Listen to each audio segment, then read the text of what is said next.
78 appels en 30 jours, soit presque 3 appels par jour. C'est le résultat qu'on a obtenu avec une entreprise de menuiserie d'extérieur, juste après qu'on ait mis en place un véritable système d'acquisition. Et dans cette vidéo, je vais vous dévoiler tout ce qu'on a mis en place, que ce soit la stratégie qui a été étudiée en amont, jusqu'aux différents canaux d'acquisition qui ont été déployés, mais également au budget publicitaire qu'on a investi pour que vous puissiez avoir une idée plus réaliste de ce qui est possible de faire, que vous soyez couvreur, que vous soyez pisciniste, que vous soyez façadier et que vous ayez vraiment toutes les clés en main pour appliquer ce type de stratégie dans votre entreprise. Pour établir la stratégie d'acquisition qui est la plus pertinente pour vous en fonction de votre secteur d'activité, la première chose à faire, c'est déjà de lister tous les types de services ou produits que vous voulez mettre en avant. En l'occurrence, pour ce menuisier, il y a différents types de produits. Ça va de la fenêtre à la pergola, au portail, aux portes d'entrée, aux clôtures, etc.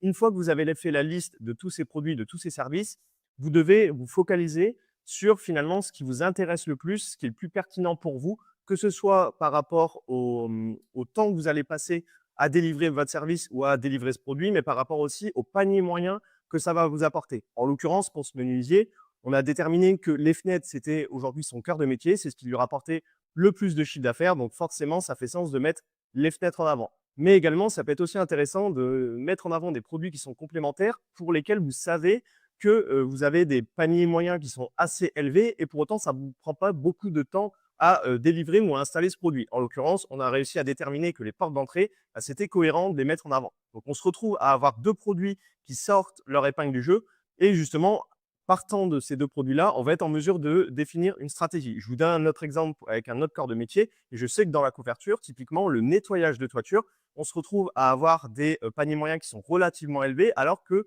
le chantier en tant que tel, le nettoyage de toiture, il prend pas beaucoup de temps. Ça peut prendre une journée, voire moins. Donc, ça peut être intéressant de mettre en avant du nettoyage de toiture en complément de la rénovation où là, on va aller chercher des paniers moyens à plusieurs dizaines de milliers d'euros. Donc, bref, on se retrouve sur mon écran pour que je vous dévoile toute la stratégie qu'on a mise en place.